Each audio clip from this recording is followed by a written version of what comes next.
Here given 5 important desirable characteristics of a module. The first one is modules contain instructions, processing logic and data. See an example. In this example, we are having 3 different modules. Each module we are having set of instruction. Instruction means set of commands. We are instructing the system to do some operation.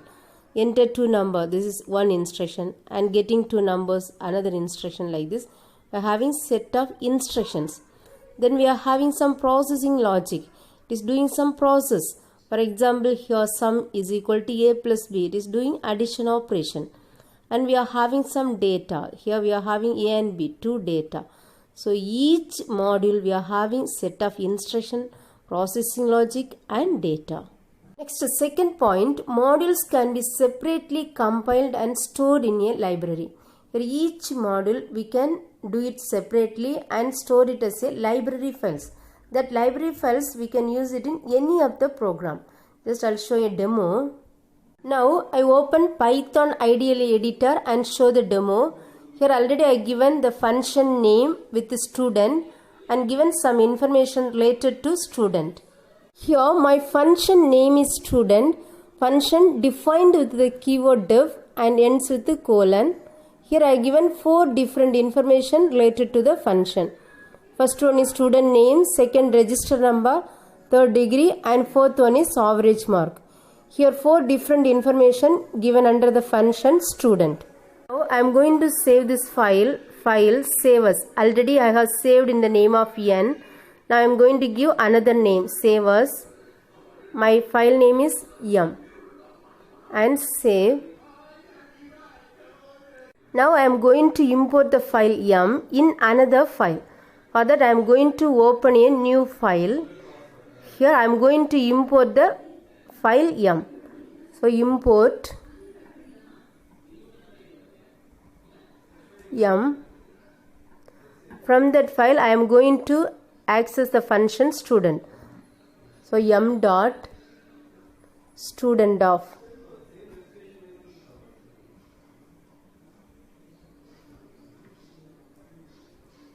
M dot student of. Now we can save and execute the program. Say the file is here mn. Now execute the module, run the module. We get already existing information. So whatever information already we have given in the module student, all those things displayed here. Let's see another example. To display Fibonacci series up to n, here my function name is fib. Here first number 0 assume to a and second number 1 assume to b. Third number will be the addition of first 2 numbers. Like that fourth number will be the addition of second and third number. Next, this loop will be executed until the condition b less than n. Next, we are going to print all these Fibonacci series numbers. First, I have to save the file. Then run this module, run module. Then we can import the file, import AAA. First, we have done in Python IDLE editor. That same thing we can do it in Python interpreter also. So first import AAA. Now I am doing in Python interpreter. Then by using that file name, we can access the function fibof. Fibof, for what number we have to find the Fibonacci series. We are given 1000. It is going to display the Fibonacci series up to 1000.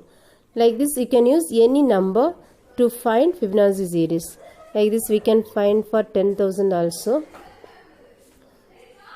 Like this, we can create any number of modules and import it in any number of files based on our need. Next, third point, modules can be included in a program. Already we have created 2 modules. First one student module, second one is fib module. So like that we can create any number of modules and include it in any of the program also. Next, fourth point, module segments can be used by invoking a name and some parameters. We know each module, we are having module name. Here divide is a module, add is a module name, sub is another module name. Each module we are having some parameters also. We can invoke this module by using this module name and its parameters. Is given here, module segments can be used by invoking a name and some parameters. Next point, module segments can be used by other modules. One module segment can be used by another modules also. Okay, these are the important desirable characteristics of module. The important benefits of using modular programming. Your first point, less code to be written. We know modular programming means dividing the computer program into sub-program. Here each sub-program called it as a module. Each module we are having less number of code. It is given here less number of code to be written in each module. Here second point, a single procedure can be developed for reuse, eliminating the need to retype the code many times. Once you develop a module, we can reuse it in any number of times in any part of the program. So we can avoid retyping of code repeatedly in many times in the program. Wherever you want that module, just you can call that module in any number of times. That only given here, a single procedure can be developed for reuse, eliminating the need to retype the code many times in a program. Next point, programs can be designed more easily because a small team deals with only a small part of the entire program. Here computer program divided into small parts of the program. So each part will be done by small team members. So it is very easy to design the program. Next point, modular programming allows many programmers to collaborate on the same application. So one application will be done by many programmers. So many programmers work together and complete a single applications, which is called it as collaboration. Collaboration means many programmers working together. The modular programming allows many programmers to collaborate on the single application. Next point, the code is stored across multiple files. Each module code is stored across the multiple files. Next, the module code is short, simple and easy to understand because we divided the program into small modules.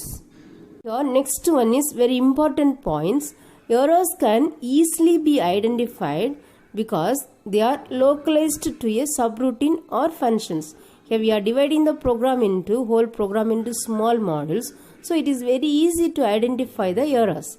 Next one, the same code can be used in many applications. Same part of the module can be reused in different applications also. Next point, the scoping of variables can easily be controlled. Here scoping means visibility of the variable. Here which is lifetime of the variable also. So the scoping of variables can be easily controlled by module based. Here these are the important benefits of modular programming.